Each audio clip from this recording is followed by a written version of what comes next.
జై శ్రీరామ్, జై వాసవి, శ్రీమతి రామానుజాయ నమః.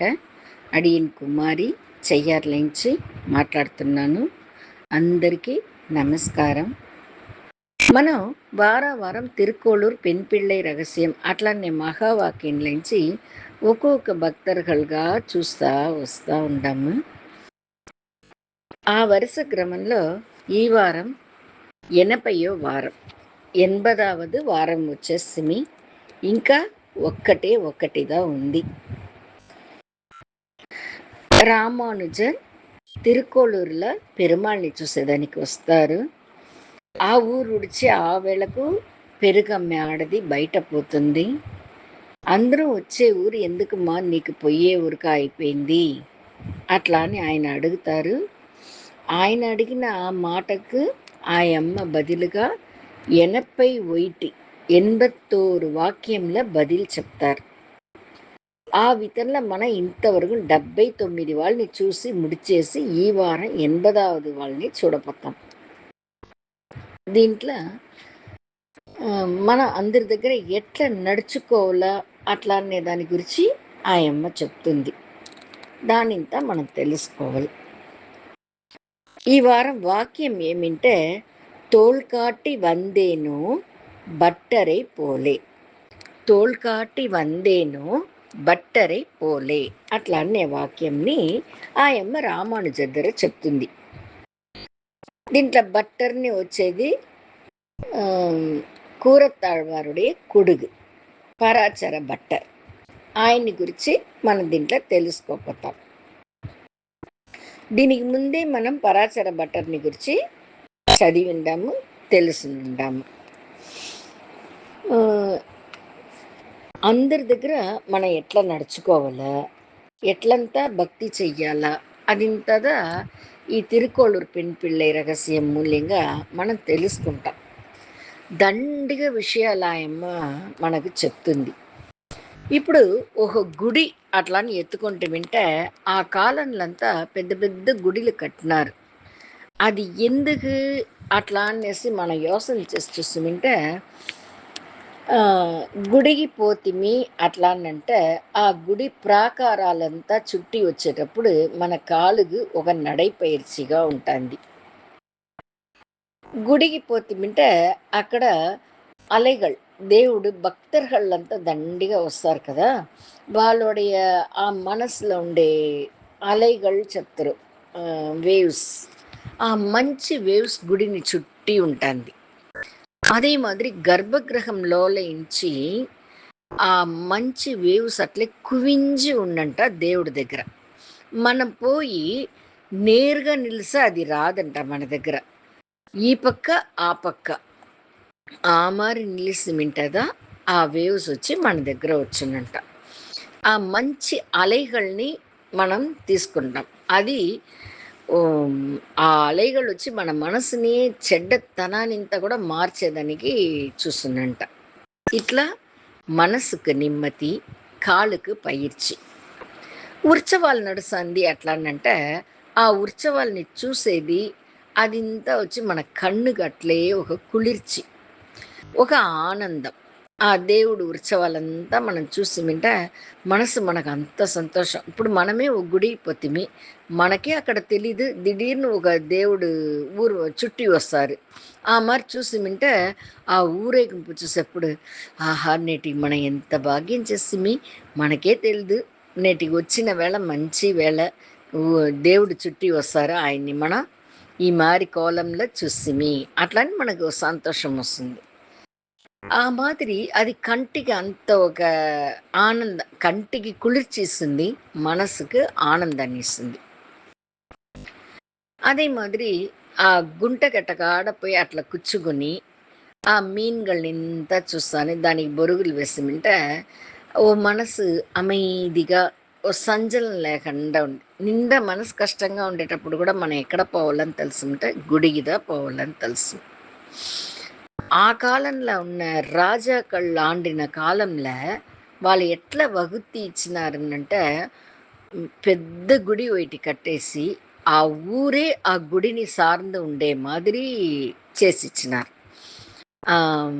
అதாவது ఊడ్చేదానికి, దేవుడు కైంకర్యం చేసేదానికి ఆహ్, ఇది తూకుతురు కదా! దేవుడిని తూకేవాళ్ళు. ఈ మరి ఇది మాదిరి కొంచెం వాళ్ళే, పాటలు పాడేటివాళ్ళు కొంచెం వాళ్ళే, ఉపన్యాసం చేసేటివాళ్ళు కొంచెం వాళ్ళే, దేవుడు గుడలు గుంజేవాళ్ళు అనేసి కొంచెం వాళ్ళే, దేవుడికి నైవేద్యానికి పంటలు చేసేవాళ్ళు అనేసి కొంచెం వాళ్ళే. ఇట్లా ఆ ఊరే గుడిని సార్ந்துదా ఉండంట. దాంట్లో వచ్చే வருமானம் తిరిగి అది అట్లే దేవుడికి సెలవు చేసేది. అది మాదిరి చుట్టి చుట్టి అందరమే ఆ గుడిని సార్ந்து ఉంటారంట. అది మరి ఇప్పుడు ఇప్పుడు కూడా మన గుడికి పోతిమంటే మనకు ఎంత మనసు కష్టం ఉంటే కూడా ఒక శాంతి వస్తుంది. ఒక అమైది వస్తుంది. ఒక దేవుడు పాటలంతా గుడిలో వినేటప్పుడు చెవుకు ఇనిమైగా మనసు సంతోషంగా వస్తుంది. అన్నిటికి మన ఉడలుగు పైర్చి కన్నుకు కుளிర్చి చోలుకి ఇనిமையான గానం మనసుకు అమేది ఇట్లా పల విధంగా గుడికి పోయేటప్పుడు మనకు ఎంతనో నడుస్తుంది. అదే మరి అక్కడ ఉండే మంచి అలైகள் మూలంగా మన మనసును శాంతి అవుతుంది. ఇది మనం కొంతసేపు పోయేసి మనం వచ్చేటి వాళ్ళకే ఇంత విషయాలు నడుస్తుందంటే గుడిలోనే ఉండి దేవుడు కూడానే ఉండి దేవుడికి కైంకర్యం చేసే వాళ్ళంతా ఎంత భాగ్యం చేసిన వాళ్ళు ఏ పని చేస్తానో సరే, గుడిని ఊడ్చేవాళ్ళుగా ఉంటాను సరే, ఏ పని చేసేవాళ్ళుగా ఉంటానో ఆ గుడిలోనే ఉండాలనేది ఎంత భాగ్యం. దైవ అరుள் లేకుండా గుడిలోనే ఒక పని చేసేదానికి ఒక భాగ్యం అనేది ఎవరికీ దొరకదంట. అది మాదిరి గుడిలో పనిచేసే వాళ్ళనింత మనం మదించావల, మర్యాద ఇయ్యావల. ఆ విషయాన్నిద నేటికి మనం తెలుసుకోపోతాం. నేటికి தலைப்பு వచ్చి தோள் காட்டி வந்தேனோ பட்டரை போரே. ఈ బట్టర్ద కూరతాழ்వార్ కొడుకుని చూసిమి. రామానుజుడికి నిండా ప్రియమైన సీడర్ద ఈయన. ఆ కాలంలో గుడిలంతా జనం దాస్తిగా ఉన్నారంటే ఒక మాన్ తోళ్ళ సాటి మాదిరి నిడువుగా చేసి పెట్టుకుంటారంట, కుట్టి పెట్టుకునేస్తారంట. ఆ మాదిరి ఒక వాళ్ళు వచ్చి ఆ సాటని పెట్టుకునే నిల్చుకుంటారంట. జనం దాస్తిగా ఉందింటే ఆ సాటని తూకి కింద తర మీద కొడుతారంట. మరి అதாவது ఇట్లా తూకి అట్లా కొట్టేటప్పుడు ఆటోమేటిక్గా అది వచ్చి వనకాల పక్క కూడా కొంచెం పొయ్యిదా కింద పన్ను. మరి ఓంకి కొట్టేటప్పుడు అందరూ సైలెంట్గా ఉండండి, అందరూ ఒழுங்கா క్యూలో పోండి ఇట్లా అనేది దానికి అర్థం అంట. అதாவது ఆ జనాల్ని ఒழுங்குపడితేదానికోసరం ఆ కైంగర్య పదర్గల్ అట్లా అంటారు ఆ సేవ చేసేవాళ్ళని. ఆ కైంగర్య పదర్గలు వచ్చి వాళ్ళని ఒழுங்கு చేసేదానికోసరం ఆ సాటని కింద నేలలో కొడుతురంట. అది మాదిరి ఆ కాలంలో పழకంలో ఉండింది. ఈ కాలంలో అప్పుడు తిరుపతి మారి గుడిలంటే జరగండి జరగండి జరగండి అనేసి అక్కడ జనాలు ఉండి మనల్ని జరిపిస్తారు. దానికి నెసి మనుషులు ఉండారు. ఆ కాలంలో ఆ సాటై ఒలి எழுப்பி అందరినీ அமைதி చేస్తారంట. సద్దు దాసిగా ఉండకూడదు, మాట్లాడకూడదు, గుడికి వస్తే దేవుణ్ణి దండం పెట్టాలనే దానికంతా నోరు ఎది మాట్లాడకుండా ఆ సాటై ఒలిలో మనం పురించుకోవాలంట. మరి కైంకర్యం శ్రీరంగంలో ఒక ఆయన చేస్తూ ఉంటారు.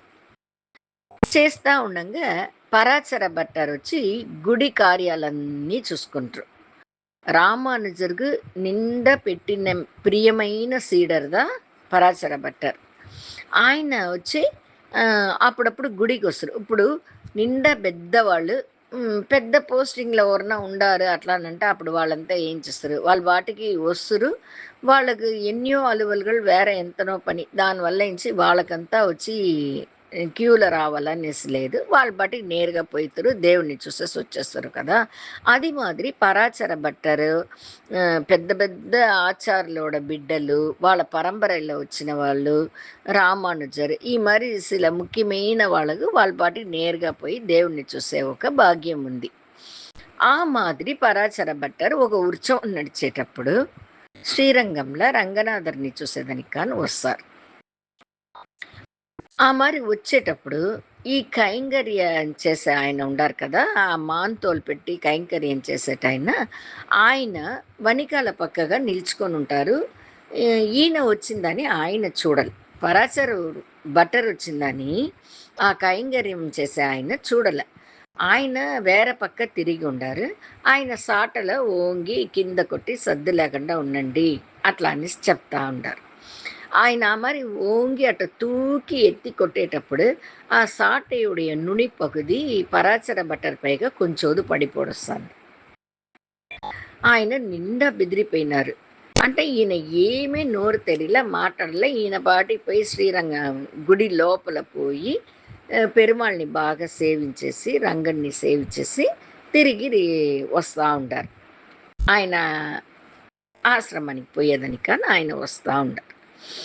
మరి వచ్చేటప్పుడు అక్కడ ఉండే ఆయన కూడా ఉండే శిష్యరుಗಳంతా ఆ కైంకర్యం చేసేవాడికి ఎంత తిమ్మిరు, కొంచెం కూడా ఒక పొరుపు లేకుండా ఆచార్యర్ పైగా పడే మాదిరి చేసేసినాడు అట్లా అనేసి కోపంగా మాట్లాడతారంట కూడా ఉన్నవాళ్ళు. పోయి వాడిని ఖండించేసి రావాలా అట్లా అని మాట్లాడతారు.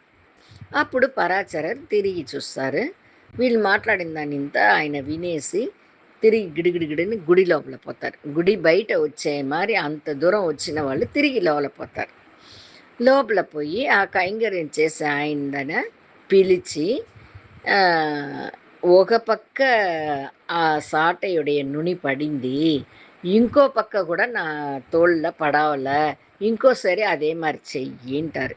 వాడు నిండా భయపడి పొడుస్తాడు ఆ కైంకర్యం చేసేటవాడు. అప్పుడు ఈయన చెప్తారు, అట్లంతా భయపడగాబా గుడిలోనే ఉండి దేవుడికే సేవ చేసి ఉండేవాడు నువ్వు.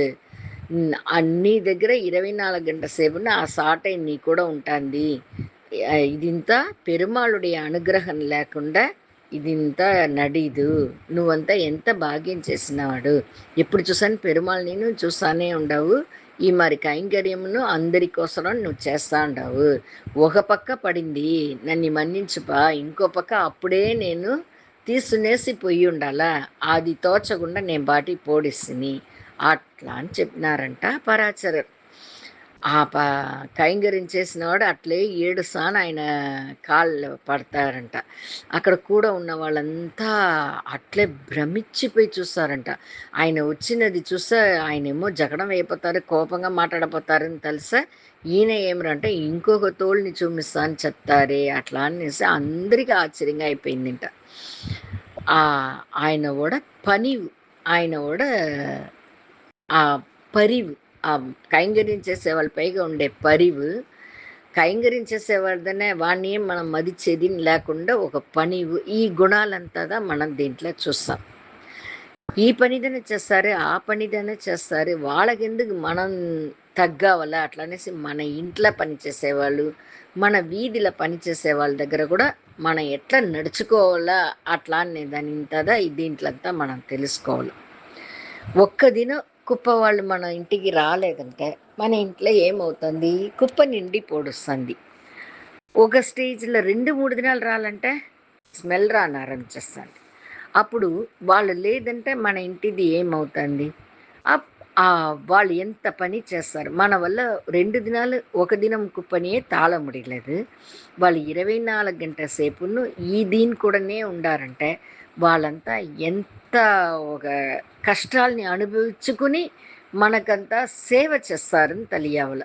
వాళ్ళనింతా కూడా మర్యాద ఇయ్యాల, వాళ్ళనింతదా మనం మదించాల. ఇదింతదా మనం ఈ మరి విషయంలో తెలుసుకోవాల్సిన విషయాలు. అందరి దగ్గరను ఒక మర్యాద చుంచాలి, కేవల పడతకూడదు, ఎవరి నిన్నమే మనం కేవలంగా తెలియకూడదు అనేది ఇంతదా ఇదింత చెప్తారు మనకు.